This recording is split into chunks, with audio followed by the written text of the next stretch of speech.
She never expected her payment would come in such a surprising form. The payment for her years of invisible labor was about to change everything. The fluorescent lights hummed softly overhead as Maria swept the empty office floor. The clock read 2:17 a.m., the witching hour for cleaning staff in the towering skyscraper of Morrison Enterprises. Most employees never saw these nocturnal workers, the invisible hands that erased coffee stains, emptied trash cans, and polished surfaces to pristine condition before dawn broke. Maria Rodriguez had been working this shift for 3 years now. At 42, the lines around her eyes told stories of hardship, but her spirit remained unbroken. Tonight was special. It was her birthday. No cake awaited her at home, no party guests would surprise her. Just an empty apartment and a few hours of sleep before her second job at the diner began. As she pushed her cleaning cart down the executive hallway, Maria plugged her earbuds in. Music was her escape, her small rebellion against the crushing silence of empty offices. A familiar salsa rhythm began, and suddenly the mop in her hands became a dance partner. Maria closed her eyes for just a moment, letting the music transport her back to her childhood in Puerto Rico, where dancing wasn't a luxury, but a necessity of life. On the other side of the security camera feed, in a darkened corner office on the top floor, sat Alexander Morrison, founder and CEO of Morrison Enterprises. The 53-year-old billionaire had been working late, something he did often since his divorce 3 years prior. The company had become his entire life, his reason for existing. At first, Morrison had barely noticed the small figure moving across one of his security monitors. But something about the woman's movements caught his eye. She wasn't just cleaning, she was dancing with such joy, such abandoned freedom, that it made him pause his work. For 15 minutes, Morrison sat transfixed, watching this cleaning lady transform the sterile corporate hallway into her personal dance floor. There was something hauntingly familiar about her movements, something that stirred a long-buried memory. The next night, Morrison made sure to stay late again. And the next. Soon, it became a ritual, finishing his work around 2 a.m. and watching the mysterious dancing cleaner through the security feed. In those moments, he felt something he hadn't experienced in years, genuine curiosity about another human being. On the 7th night, Morrison decided to meet her. Maria was mid-twirl when the lights in the hallway suddenly brightened. She froze, earbuds dangling, mop clutched like a startled deer caught in headlights. Standing at the end of the corridor was Alexander Morrison himself, a man she'd only seen in company newsletters and occasional news segments. "Please," he said softly, raising his hands as she began frantically apologizing. "Don't stop on my account." Maria's hands trembled as she removed her earbuds. "Mr. Morrison, I'm so sorry. I didn't mean to."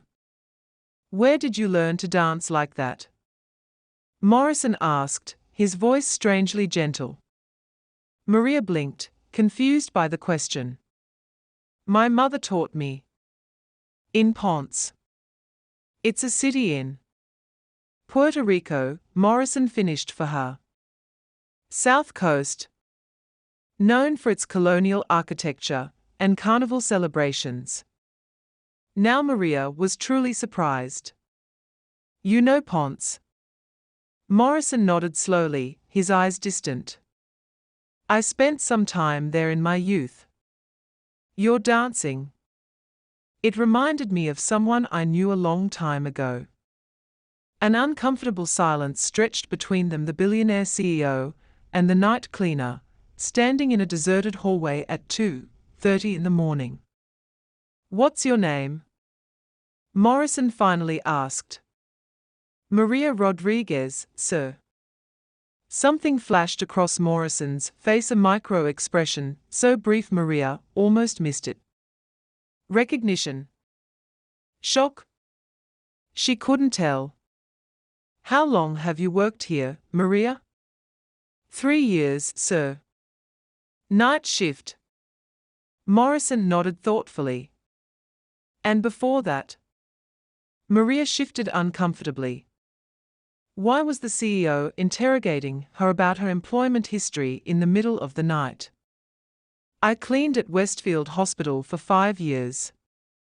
Before that, various places. I've been in the States for almost 20 years now. Morrison seemed to be calculating something in his head. And you're from Ponce? What neighborhood? The question seemed odd, but Maria answered anyway. La Playa district, near the water. My family had a small home there until she stopped herself. Why was she telling her life story to the company's billionaire owner at 2 a.m.? Morrison's next question came so softly she almost didn't hear it. Was your mother's name Elena? Elena Rodriguez. Maria felt her blood run cold. How could he possibly know her mother's name? Yes. How did you? Without warning, Alexander Morrison, one of the richest men in America, sank to his knees in the middle of the gleaming hallway. His shoulders began to shake as silent sobs racked his body. Maria stood frozen, clutching her mop, utterly bewildered by the sight of this powerful man breaking down before her. Mr. Morrison. Are you all right? Should I call someone? When he finally looked up, his eyes were red-rimmed but clear. Maria, there's something I need to tell you. Something I've spent 25 years trying to forget. Morrison slowly reached into his wallet and pulled out a weathered photograph, a young man, with his arm around a beautiful Puerto Rican woman, both laughing on a sunny beach. Maria felt her world tilt sideways as she recognized her mother's smile. Your mother and I met when I was backpacking through Puerto Rico after college, Morrison began, his voice steadying. I wasn't Alexander Morrison then. I was just Alex, a broke graduate trying to find himself. I spent 6 months in Ponce, and they were the happiest months of my life. Maria's mind raced, trying to process what he was implying. My mother never spoke of an American named Alex. She wouldn't have, Morrison said. I left suddenly when my father fell ill. I promised I'd return, but when I finally could, Elena was gone. The neighbors said she'd moved away, and no one knew where. Maria's legs felt weak. She leaned against her cleaning cart for support. What are you saying, Mr. Morrison?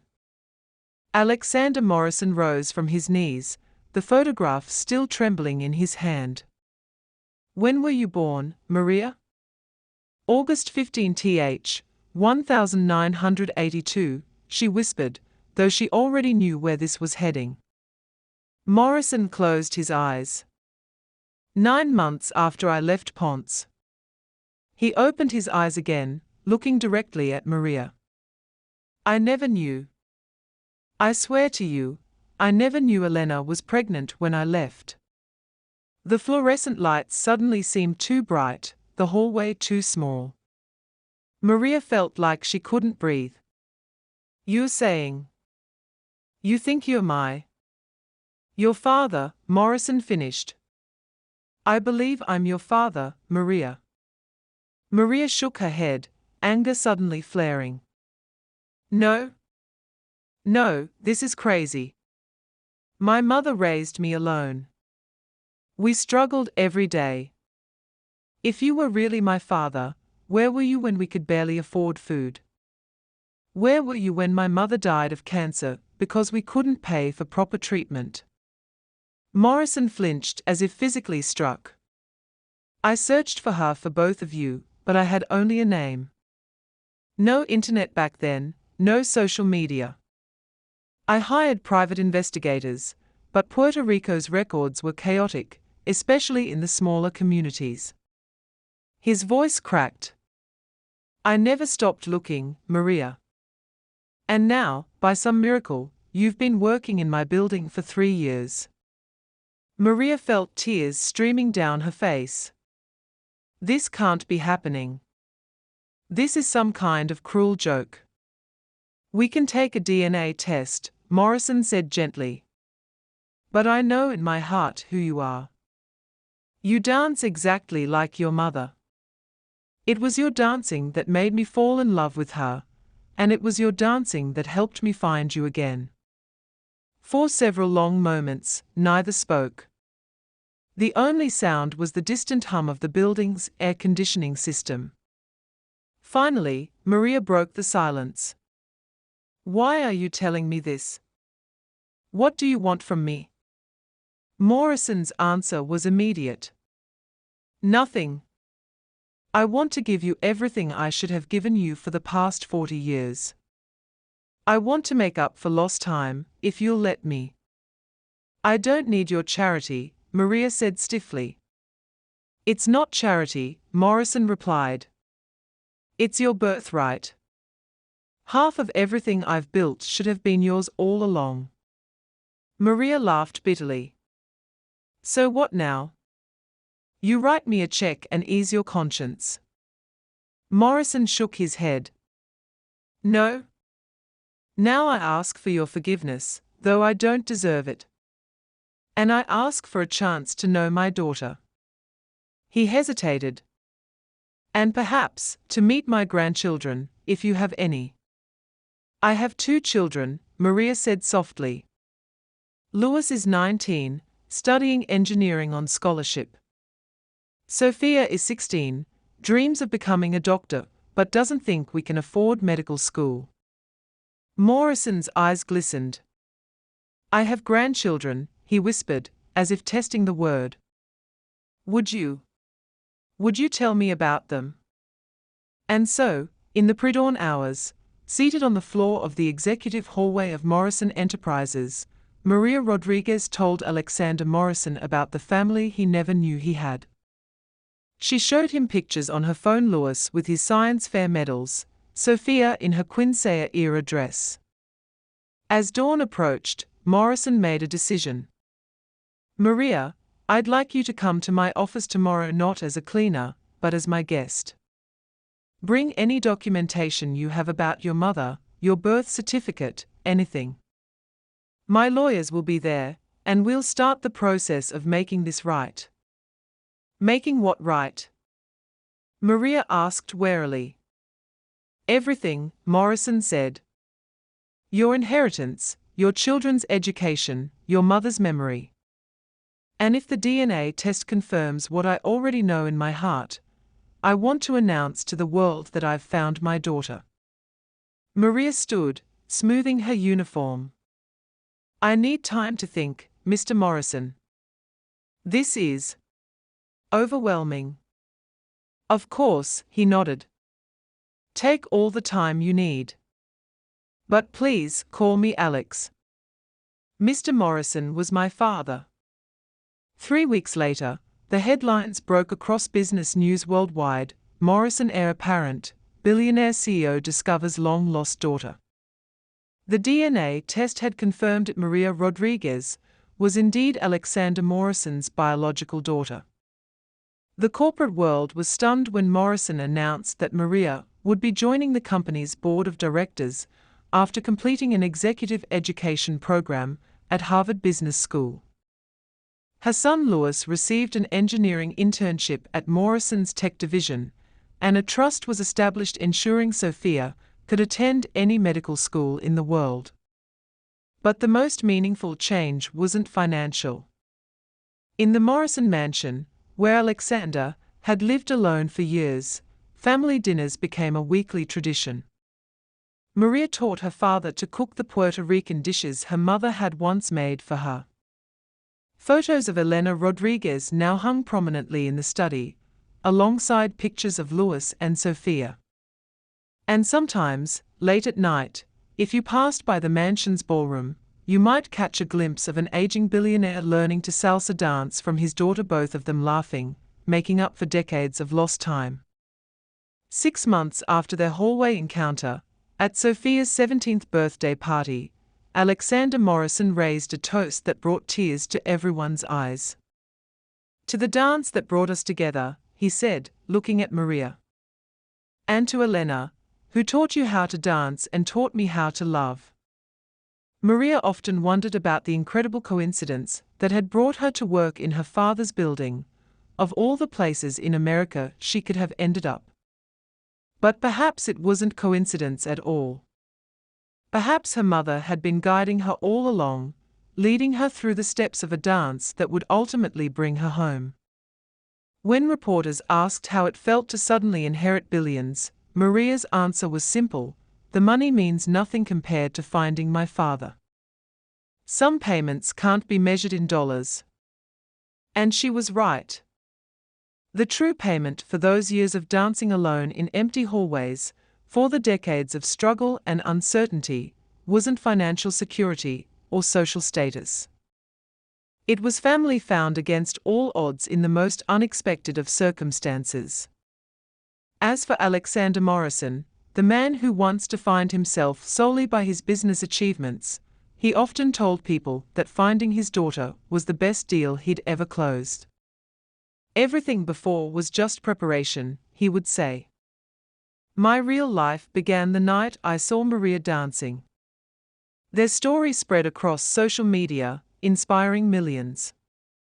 Not because it was a rags to riches tale, but because it reminded people that it's never too late for second chances, never too late to find what you've lost, and never too late to dance. And that, perhaps, is the greatest payment of all. 6 months had passed since that fateful night in the hallway. Maria's life had transformed in ways she never could have imagined, yet she still insisted on waking up at 4 a.m. every Tuesday to clean her father's office herself. "You don't have to do this anymore," Alexander would tell her, watching as she meticulously dusted the bookshelves of his executive suite. "I know," Maria would reply with a small smile. "But it reminds me of who I am. Where I came from." The transition from cleaning lady to corporate heiress hadn't been seamless. The business world could be cruel, and whispers followed Maria through the hallways she once mopped, whispers questioning her qualifications, her sudden rise, her legitimacy. "You handle it with more grace than I would," Alexander commented one evening as they reviewed quarterly reports together. Maria's natural talent for numbers had surprised everyone, including herself. "I've spent my life being invisible," she replied, not looking up from the spreadsheet. "Being seen even negatively is still new to me." The Morrison Enterprises board meeting that morning had been particularly tense. Several long-time board members had openly questioned Alexander's decision to fast-track Maria into leadership. "Sentiment is clouding your judgment," one had said. "Family and business don't mix." Alexander had remained calm, but Maria could see the vein pulsing at his temple, a trait she discovered they shared when angry. "Maria isn't joining the board because she's my daughter," he had replied coolly. "She's joining because she brings a perspective we desperately need. Do any of you know what our janitors are paid? What benefits our cafeteria workers receive? Maria has lived the reality of our lowest paid employees. That knowledge is worth more than another MBA." Now, as evening settled over the city, Maria stood at the window of her new office directly adjacent to her father's and looked out at the sprawling metropolis below. Somewhere out there was her old apartment, the cramped 2-bedroom where she'd raised her children alone, counting pennies for groceries. It seemed like another lifetime. Her phone buzzed with a text from Sophia: "Mom, Louis is being impossible about the graduation party. Please call him." Maria smiled. Some things hadn't changed. Her children were still adjusting to their new reality too. Louis, now in his second year of engineering, had struggled with the sudden wealth. Pride made him reluctant to accept what he saw as handouts. Sophia, meanwhile, had embraced the change with typical teenage adaptability, though Maria worried about the values she was instilling in her daughter. "Everything all right?" Alexander asked, entering her office without knocking, another shared trait they'd discovered. "Just family drama," Maria replied, tucking her phone away. "Nothing urgent." Alexander nodded, then hesitated. "There's something I need to discuss with you." "Something important." Maria recognized the serious tone. "What is it?" "The board is pressuring me to step down as CEO," he said bluntly. "They think I'm too emotionally invested now that I've found you. They want someone objective at the helm." Maria felt her stomach drop. "Because of me?" "They want you to leave because of me." Alexander shook his head firmly. "No. They want me to leave because I'm changing. Because I'm questioning practices I once took for granted." He sat heavily in the chair across from her desk. "Before I found you, Maria, this company was everything to me. I didn't care about work-life balance for employees. I didn't think about whether our cleaners could afford to send their kids to college. I just cared about the bottom line." "And now?" Maria asked quietly. "Now I see people," he replied simply. "I see you in every single employee who struggles to make ends meet. And it's changing how I want to run this company." Maria felt a swell of pride mixed with concern. "So what will you do?" Alexander's eyes met hers, and for the first time, Maria noticed how much they resembled her own. "That depends on you." "On me? How?" "I want you to take over as CEO." Maria laughed, then realized he was serious. "That's insane."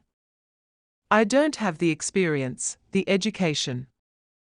"You have something more valuable," Alexander interrupted. "Integrity. Empathy. And yes, experience, just not the kind they teach in business schools." "The board would never approve," Maria protested. "Let me handle the board," Alexander said with a determined gleam in his eye. "But first, I need to know if you're willing." Maria stared at him in disbelief. From cleaning lady to CEO in less than a year. It was absurd. Impossible. The stuff of fairy tales, not real life. "Why not bring in someone qualified?" she asked. "Because qualified people are everywhere," Alexander replied. "But someone who understands both worlds, the boardroom and the break room, that's rare." He leaned forward, his expression earnest. "Maria, do you know why I built this company?" She shook her head. "I was trying to prove something to the father who abandoned me," he said quietly. "I wanted to show him that I could succeed without him. But in doing so, I became him, absent from my own child's life." Maria had never heard this part of his story before. "Your father left you too?" Alexander nodded. "When I was 8. He chose his career over his family. I swore I'd never do the same, yet here we are, me finding you at 42, after a lifetime of absence." "That wasn't your fault," Maria said softly. "You didn't know about me." "Perhaps. But I'm responsible for what happens next." He stood, pacing the office. "I've built this empire on the backs of people like you, hardworking people who clean offices at night and serve food during the day. People who deserve better than subsistence wages while executives get golden parachutes." Maria watched him, seeing the genuine turmoil in his eyes. "So this is about assuaging your guilt?" "No," Alexander replied firmly. "It's about redemption. For both of us. You know what our employees need because you've lived their struggle. I know how the business world works. Together, we could transform this company into something revolutionary. Maria sat silently, processing his words. The proposal was overwhelming, terrifying, and yet, somewhere deep inside, a small voice whispered that perhaps this was exactly why she had found her father. Not for the money or the status, but for the chance to make a difference. I would need time, she finally said. Training. I can't just step into a CEO role overnight. Alexander's face lit up. Of course. We'll create a transition plan. 2 years, with you shadowing me, learning every aspect of the business. The board can't argue with that approach. And if they do? Alexander smiled, and Maria glimpsed the ruthless business acumen that had built his empire. I still own controlling interest. They can advise, but they can't stop me.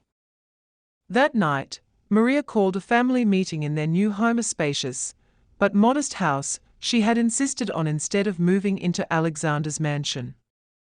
Louis and Sophia listened in stunned silence as she explained Alexander's proposal. So you'd be running the whole company? Sophia asked, eyes wide. Like everything? Eventually, Maria nodded.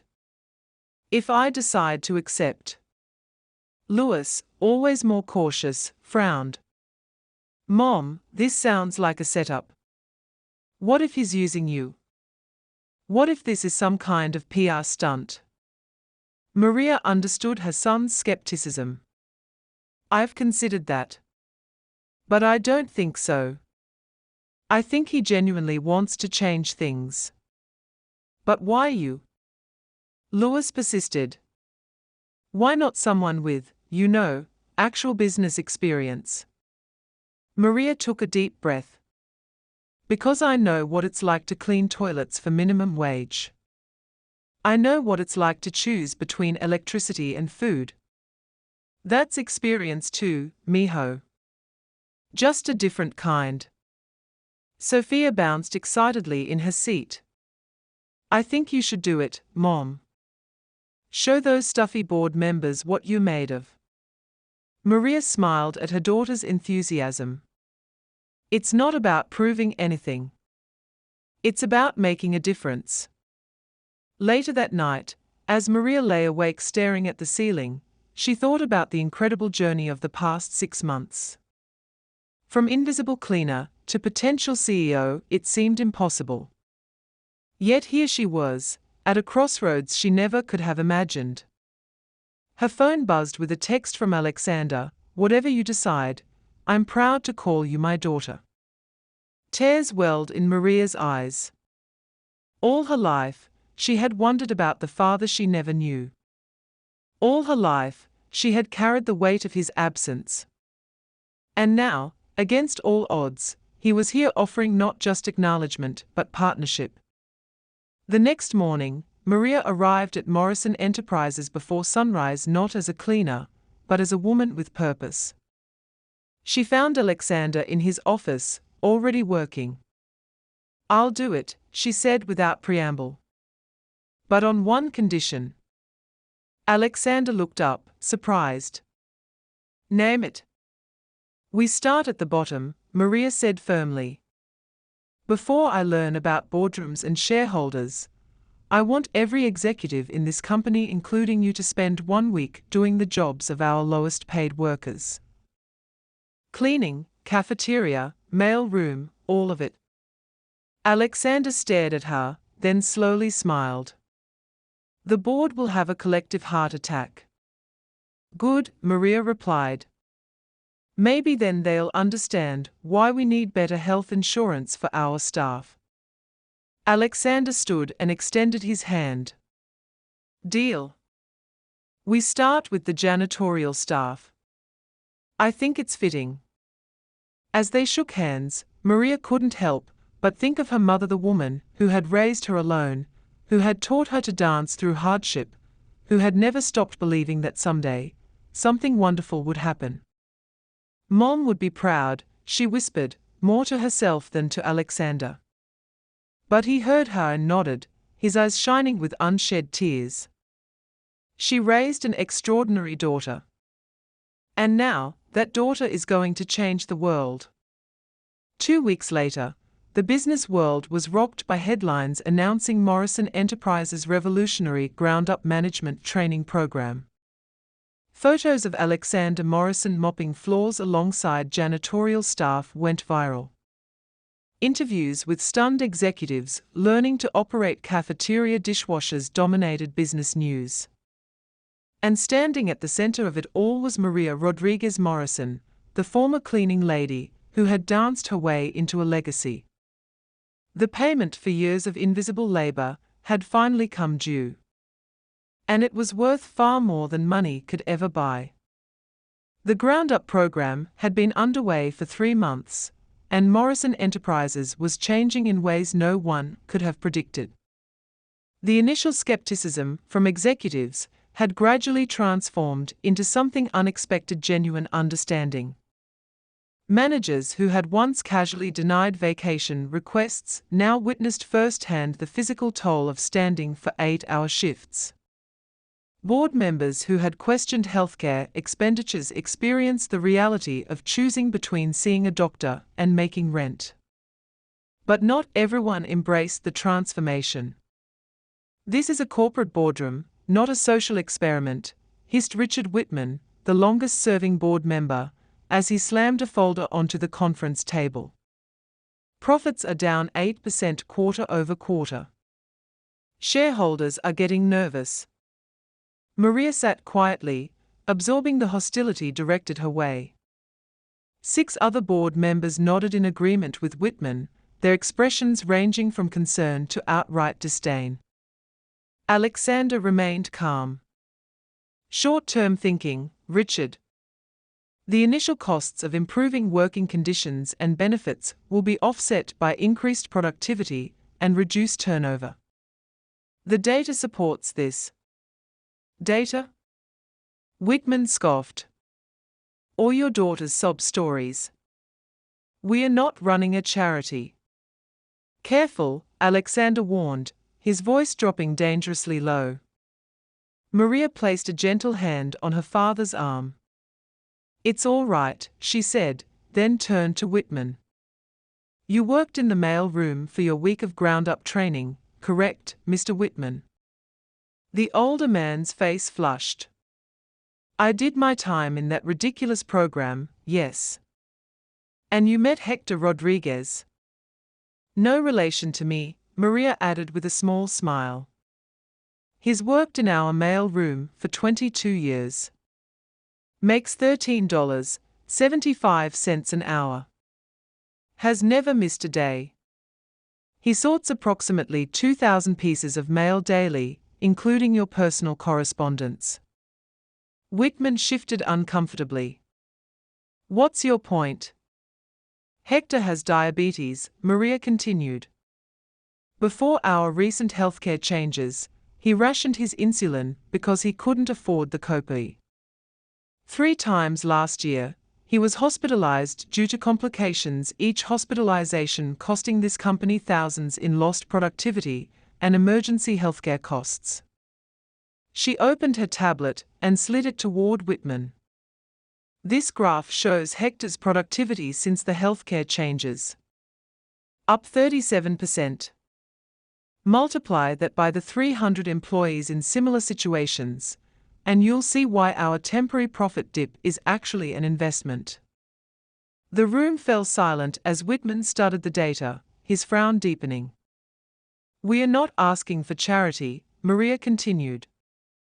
"We are asking for smart business. Healthy, secure workers are productive workers. And loyal ones." She looked around the table. "The ground-up program isn't just about making us feel good. It's about making us better."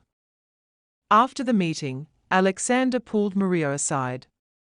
"You handled that beautifully. Whitman's been a thorn in my side for decades, but he respects data." Maria sighed. "He doesn't respect me, though."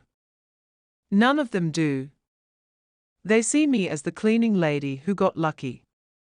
Then we'll have to change their minds, Alexander said.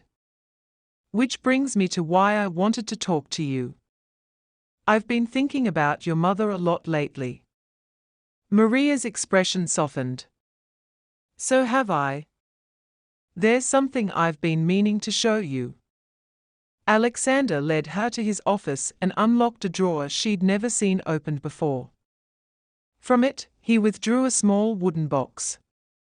I kept these all these years. I never knew why I couldn't bring myself to throw them away. Inside the box were dozens of letters handwritten on blue airmail paper, edges worn from handling. Maria recognized her mother's handwriting immediately. She wrote to you. Maria whispered, picking up one of the letters with trembling hands. Alexander nodded. For almost a year after I left. I never received them. They were returned to sender, address unknown. When I went back to Puerto Rico looking for her 5 years later, an old neighbor had saved them. She'd died by then, but she remembered your mother and me. Maria carefully unfolded one of the letters, dated September 1982, the month after her birth. My dearest Alex, our daughter was born yesterday. I've named her Maria Elena, after my mother. She has your eyes and my smile. The doctors say she is perfect, and I know she will grow to be strong and brave, like her father. I still don't know why you left without saying goodbye. I still check the mail every day, hoping for word from you. The address your friend gave me must be wrong, as all my letters come back unopened. I will keep writing until I find you. Our daughter deserves to know her father, and you deserve to know this magnificent little person we created. Maria couldn't read any further through her tears. She never stopped believing in you. She never told me you abandoned us willingly. Alexander wiped his own eyes. I never received a single letter. By the time I returned to Ponce, she had moved to the mainland. I searched, Maria. I swear I searched. I believe you, Maria said softly. But why show me these now? Alexander took a deep breath. Because tomorrow, Whitman and his allies are going to try to force a vote to remove me as CEO. They've been planning it for weeks. Maria's head snapped up. What? How do you know? I built this company, Alexander said grimly. Nothing happens here without me knowing about it. They've been meeting secretly, gathering proxy votes. They are going to claim I'm emotionally compromised, that finding you has made me lose sight of the company's best interests. Can they do that? I thought you had controlling interest. I do, but there's a clause in the company charter that allows for removal of a CEO if 3/4 of the board votes for it on grounds of mental incapacity or gross negligence. They are going to argue that our recent policy changes constitute the latter. Maria felt anger rising within her. So helping people live decent lives is gross negligence now. In their eyes, yes, Alexander sighed. But I'm not showing you these letters to upset you. I'm showing you because I want you to understand something fundamental about yourself, about us. He picked up another letter, this one dated near the end of the stack. Your mother wrote in her final letter that she believed everything happens for a reason. That someday, somehow, the universe would bring us together again. She was right, Maria. And I don't think it was just chance that brought you to work in my building. Maria looked confused. What do you mean? I mean that you and I were meant to find each other not just for our own healing, but because together, we can do something extraordinary. Something that honors your mother's memory and transforms thousands of lives. Alexander stood, suddenly energized. They think they can stop us with boardroom politics. But they don't understand what we are fighting for. This isn't just about profit margins or shareholder value. This is about creating a new kind of company, one that values human dignity as much as the bottom line. What are you planning? Maria asked, recognizing the determined gleam in his eye, the same one she'd seen in her own mirror many times. Tomorrow, before they can call their vote, I'm going to announce the Morrison Foundation. I'm transferring 40% of my personal shares, worth approximately $3.8 billion, into a trust dedicated to transforming working conditions across our entire industry. Maria gasped. Dad, that's not enough, he interrupted. But it's a start. The foundation will have two primary missions. First, to implement and study workplace dignity programs within Morrison Enterprises, and second, to help other companies do the same through grants and education. And who will run this foundation? Maria asked, though she already suspected the answer. Alexander smiled. You will. As executive director, you'll have autonomy to implement the changes we've only begun to explore with ground up. And as a major shareholder through the foundation, you'll have a permanent seat on the board, one they can't take away. Maria sat stunned. This is your life's work. Everything you've built. You'd give away nearly half of it. I'm not giving it away, Alexander corrected. I'm investing it in the future, in our legacy. In what Morrison Enterprises should become. He paused, studying her face. Unless you don't want this responsibility. Maria thought of her mother's letters, of her unwavering faith that somehow father and daughter would be reunited. She thought of Hector from the mail room, and the hundreds of other employees whose lives had already improved because of the changes they'd begun. I want it, she said firmly. But I'm not taking your place. We do this together or not at all. The next morning, the Morrison Enterprises boardroom was filled beyond capacity. Board members, senior executives, and legal counsel all waited anxiously for the emergency meeting to begin. Richard Whitman sat surrounded by his allies, a stack of documents before him containing the motion to remove Alexander Morrison as CEO. When Alexander entered, Maria was by his side, both of them dressed in impeccable business attire. But instead of taking his usual seat at the head of the table, Alexander walked to the center of the room. Before we begin the official meeting, he announced, I have an important announcement that will impact today's agenda. Whitman frowned. Mr. Chairman, we have pressing business. Indeed we do, Richard, Alexander cut him off smoothly. More pressing than you realize. For the next 30 minutes, Alexander outlined his vision for the Morrison Foundation, explaining how it would function, its governance structure, and the immediate transfer of 40% of his personal shares. The room grew increasingly tense as board members realized the implications. This is insanity, Whitman finally exploded. You can't just create a foundation and hand it billions in company shares without board approval. Alexander smiled thinly. I'm not transferring company shares, Richard. I'm transferring my personal shares, which, as I'm sure your lawyers have already told you, is entirely within my rights as a private citizen. This is about her, Whitman spat, pointing at Maria. You're throwing away your life's work for a daughter you barely know. The room fell silent, all eyes turning to Maria. She stood slowly, straightening her jacket.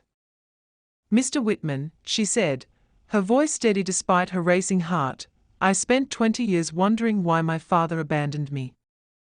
I spent those same 20 years cleaning offices just like this one, watching men like you make decisions that affected my life without ever seeing me as a person. Now I know my father never abandoned me willingly. And now I understand why I had to experience life from the bottom up. She walked to the center of the room, standing shoulder to shoulder with Alexander. You see, Mr. Whitman, I'm not just Alexander Morrison's daughter. I'm Elena Rodriguez's daughter too. And she taught me that true wealth isn't measured in dollars or stock options. It's measured in the lives you touch and the good you do. Maria turned to address the entire room. The Morrison Foundation isn't about charity. It's about justice. It's about recognizing that a company is only as strong as its most vulnerable employee. And it's about transforming an industry that has forgotten the human beings who make its success possible. She took a deep breath and continued. Some of you have seen me as an interloper, the cleaning lady who danced her way into a fortune. But I'm not here for fortune. I'm here because this company, this industry needs a revolution. And revolutions always start from the bottom. The silence that followed was broken by slow, deliberate applause from an unexpected source. Caroline Nguyen, the board's newest and youngest member. I've been telling my tech startup friends that traditional corporations are dinosaurs, she said, rising to her feet. But this is visionary. This is the future of business. And I want to be part of it. One by one, other board members began to voice their support, not all, but enough. Whitman and his closest allies sat in stony silence, their coup effectively neutralized. That evening, as Maria and Alexander shared a quiet dinner with Louis and Sophia, Maria finally asked the question that had been on her mind all day. Why now? Why not wait until you'd secured your position more firmly? Alexander smiled sadly. Because life is short, Maria. I've already missed 40 years with you. Reading your mother's letters again reminded me that we never know how much time we have left. I want whatever years remain to mean something. Sophia, who had been uncharacteristically quiet, finally spoke up. Grandpa, do you think Grandma Elena knew this would happen? That you and Mom would find each other again? Alexander reached across the table and took Maria's hand. Your grandmother was the wisest woman I ever knew. In her last letter, she wrote that someday Maria would dance her way into her destiny. And that's exactly what happened. Louis, who had been skeptical from the beginning, cleared his throat. I've been researching the Morrison Foundation proposal, he admitted. The economic models are actually sound. If it works, it could transform corporate America. Maria smiled at her son's grudging approval. That's the plan. Later that night, Maria stood at the window of her office, looking out at the city lights.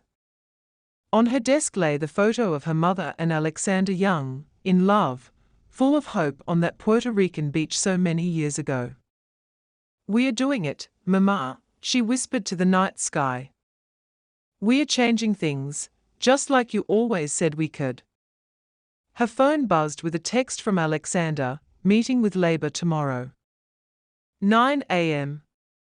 Bringing the dance revolution to the negotiating table. Maria smiled. From cleaning lady to corporate revolutionary, it wasn't the path she had imagined for herself. But as her mother always said, sometimes you have to dance with the partner life gives you.